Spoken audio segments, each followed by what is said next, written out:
కూడా బురద జల్లుకుంటూ తిరుగుతున్నారు బామర్దులు. నేను అంటున్న కిరాయి మనుషులతో మీరు చేసే హడావిడి తెలంగాణ సమాజం నిశ్చితంగా గమనిస్తుంది. ఇవాళ పేదలకు అన్యాయమైందని ఏడుస్తున్నారు కదా. ఈ తెలంగాణ రాష్ట్రాన్ని దోసుకున్న నిధులు మీ పార్టీ ఖాతాలో 1500 కోట్లు ఉన్నాయి. ఒక 500 కోట్లు తీసి ఆ మూసీలో మునిగిపోయిన వాళ్ళకి పంచిపెట్టండి. మీకు అధికారంలోకి రాకంటే ముందు తొడుక్కోవడానికి చెప్పులు కూడా లేవు కదా. ఈరోజు 1500 కోట్ల రూపాయలు మీ పార్టీ ఖాతాలో ఉన్నాయి. అది ఎవరి సొమ్ము? తెలంగాణ ప్రజల సొమ్ము కాదా?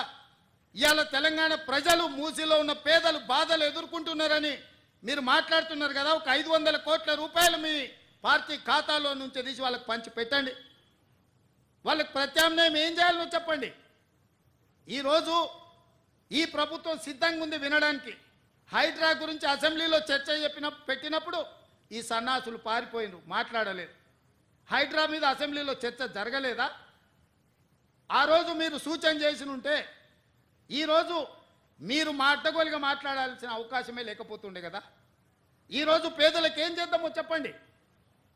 మీ తాత సొమ్ము మా తాత సొమ్ము ఇచ్చేది లేదు. ప్రజలు కట్టిన పన్నుల నుంచి పేదలకి ఇవాళ 12,000 మంది బఫర్ జోన్లో లేకపోతే నదీ బెడ్డులో మూసి పరివాహక ప్రాంతంలో ఉంటే 15,000 డబల్ బెడ్రూమ్ ఇండ్లు ఇవాళ మనం కేటాయించడానికి నేను ఆదేశాలు ఇచ్చిన. మూసి మురికిలో దోమలతోని కలుషితమైన నీళ్లతోని అక్కడ బతకలేని శవాలుగా జీవోత్సవాలుగా ఉన్న పేదవాళ్లకు ఆత్మగౌరవంతో బ్రతకడానికి ఇల్లు ఇచ్చి ఇంటి ఖర్చులకు 25,000 ఇచ్చి మా అధికారులు అక్కడ ఉండి వాళ్ళని ఇంటి దగ్గర దిగబెడుతుంటే అభినందించాల్సింది పోయి అన్యాయంగా మాట్లాడుతున్నారు. డబుల్ బెడ్రూమ్ ఇల్లు కంటే ప్రత్యామ్నాయం ఏముందో చెప్పండి. పంచుదాం, ఇది ప్రజల సొమ్ము.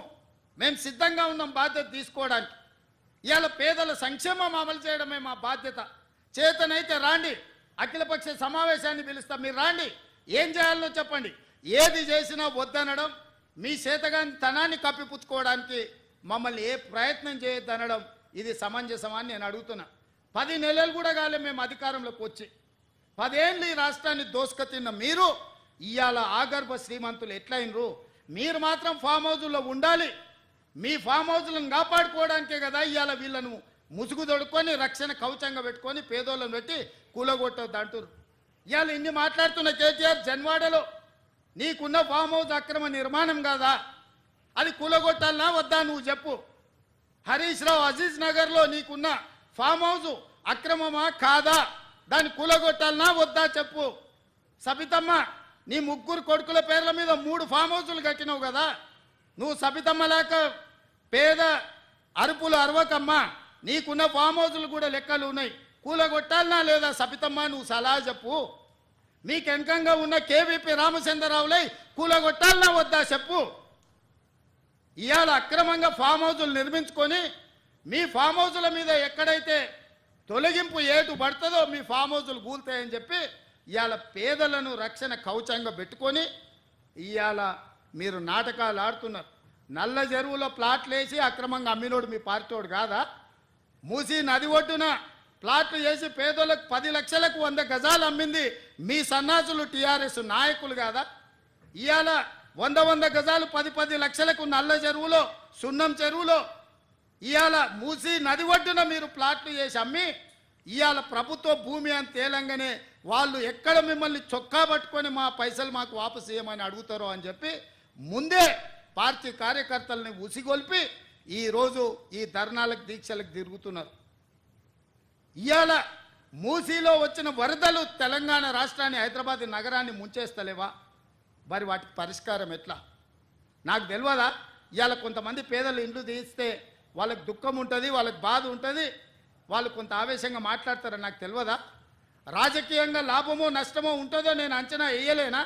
20 ఏళ్ళు ప్రజాక్షేత్రంలో ఉన్నోని, ప్రజలలో తిరిగినోని, పేద ప్రజల కష్టమేందో తెలియకుండానే తెలంగాణ రాష్ట్రానికి ముఖ్యమంత్రి అయినా. కానీ నగరాన్ని కాపాడుకునే బాధ్యత మన మీద లేదా? మీరు ఆలోచన చేయండి. ఇవాళ హైదరాబాద్ నగరానికి తాగునీరుని అందించిన ఉస్మాన్ సాగర్, హిమాయత్ సాగర్లో బల్చినోళ్ళు బల్చి కొట్టుకుంటున్నోళ్ళు ఫామ్ హౌజులు కట్టుకొని వాళ్ళ డ్రైనేజ్ తీసుకెళ్ళి ఆ గండిపేటలో హిమాయత్ సాగర్, ఉస్మాన్ సాగర్లో కలిపితే వాళ్ళ డ్రైనేజ్ నీళ్లు హైదరాబాదు నగరం తాగాలనంట. ఈ నా కొడుకులు చెప్తున్న భాష గది. ఇవాళ ఆ ఫామ్ హౌస్ చుట్టూతో కట్టుకున్న ఇల్లు ఎవరివి? కేటీఆర్కు లేదా, హరీష్కు లేదా, కేవీపీ రామచంద్రరావుకు లేవా? చుట్టూతా మీరు కట్టుకున్న ఇండ్ల డ్రైనేజీ హైదరాబాదు ప్రజలు తాగునీళ్ళ కలిపి మా ఇల్లు కూలగొట్టొద్దు కాబట్టి ముసుగు దొడకడానికి మూసీ కావాల్సి వచ్చిందా మీకు? మూసీని అడ్డం పెట్టుకొని ఎంతకాలం బతుకుతారా మీరు? ఎంతకాలం తప్పించుకుంటారు? వారం రోజులు, 10 రోజులు, 15 రోజులు, నెల రోజులు అయినా వదల మీ భర్త మీరు అనుకుంటున్నాం ఒక్కనొక్కని చింతపండు చేస్తా. మూసి పేదలకు ఏం చేద్దామో చెప్పండి. ప్రతి పేదవాడికి మంచి కాలనీలు చేసి ఇల్లు కట్టిద్దాం చెప్పండి. ప్రభుత్వం దగ్గర భూములు లేవా? ప్రభుత్వం ఏమైనా గొడ్డుపోయిందా? జవహర్ నగర్లో 1000 ఎకరాలు ఉంది ప్రభుత్వాన్ని. మూసీలు ఉన్న పేదవాళ్ళందరికీ తలా 150 గజాలు చేసి ఇచ్చి ఇందిరమ్మ ఇల్లు కట్టిద్దాం. రాండి సన్నాసులారా, ముందుకు రాండి, పేదోళ్ళు కట్టిద్దాం. ఎవరైతే నమ్మి మోసపోయి కట్టుకున్నారో వాళ్ళ ఇల్లు కట్టడానికి ఎంతైందో నష్టపరిహారం ఇద్దాం, ప్రభుత్వం ఖజానా నుంచి పంచుదాం. రాండి, అందరం కూర్చొని పంచుదాం ఒకటే వేదిక మీద. ఇవాళ ఈ ప్రాంతంలో ఎంపీ ఆయన మాట్లాడుతుండు. ఇక ఆయన గురించి నేను ఎక్కువ మాట్లాడదలుచుకోలే, కానీ ఆయనకు బాధ్యత లేదా? ఎంపీకి గెలిచినావు కదా, మోడీ దగ్గర నుంచి ఏం తెస్తావు తీసుకురా.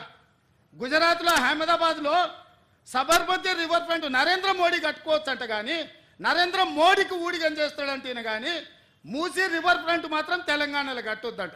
ఏం న్యాయమా ఇది? ఇక్కడ ఉన్న ప్రజలే కాదు, నువ్వు కూడా బతకనీకి వచ్చినోనివే. నువ్వు బతకనీకి వచ్చినావు, ఓట్లు వేయించుకున్నావు, ఎంపీ అయినావు. కానీ వాళ్ళు మాత్రం మూసీలు అదే మురికి కూపంలో ఉండాలనా? వాళ్ళందరినీ చక్కదిద్దాల్సిన బాధ్యత నీకు లేదా? రా, ఈటల రాజేందర్ ఇద్దరం కలిసి మోడీ దగ్గరికి పోదాం.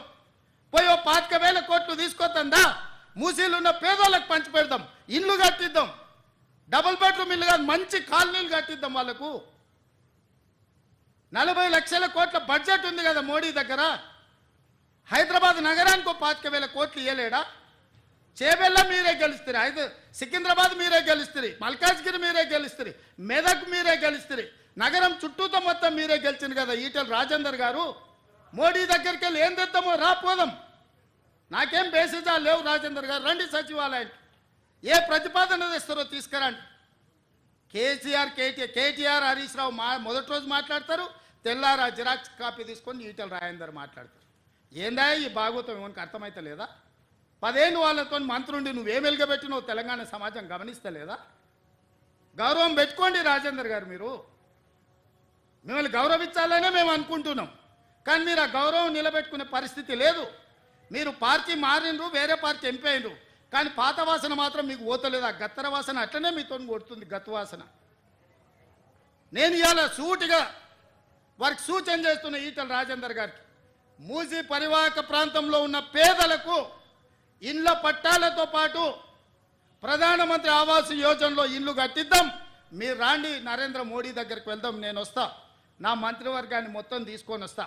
మాకేం బేసిజాలు లేవు నరేంద్ర మోడీ గారిని కలవడానికి. వారు ఈ దేశానికి ప్రధానమంత్రి. మనం లక్షల కోట్ల రూపాయల కేంద్రానికి పన్నులు కట్టినాం, 25,000 కోట్లు ఆయన దగ్గర తీసుకొద్దాం. మీరు రండి. అదేవిధంగా హరీష్ కేటీఆర్ కూడా నేను చెప్తున్నా, మీరు ప్రతిపక్షం అంటున్నారు కదా, రండి సచివాలయం 4 రోజులు కానీ లేవ్వకుండా కూర్చుందాం, చర్చ చేద్దాం. చెరువులు ఆక్రమించుకున్నోడు ఎవడు? చెరువులు ఆక్రమించుకున్నోళ్ళు ఎవరు?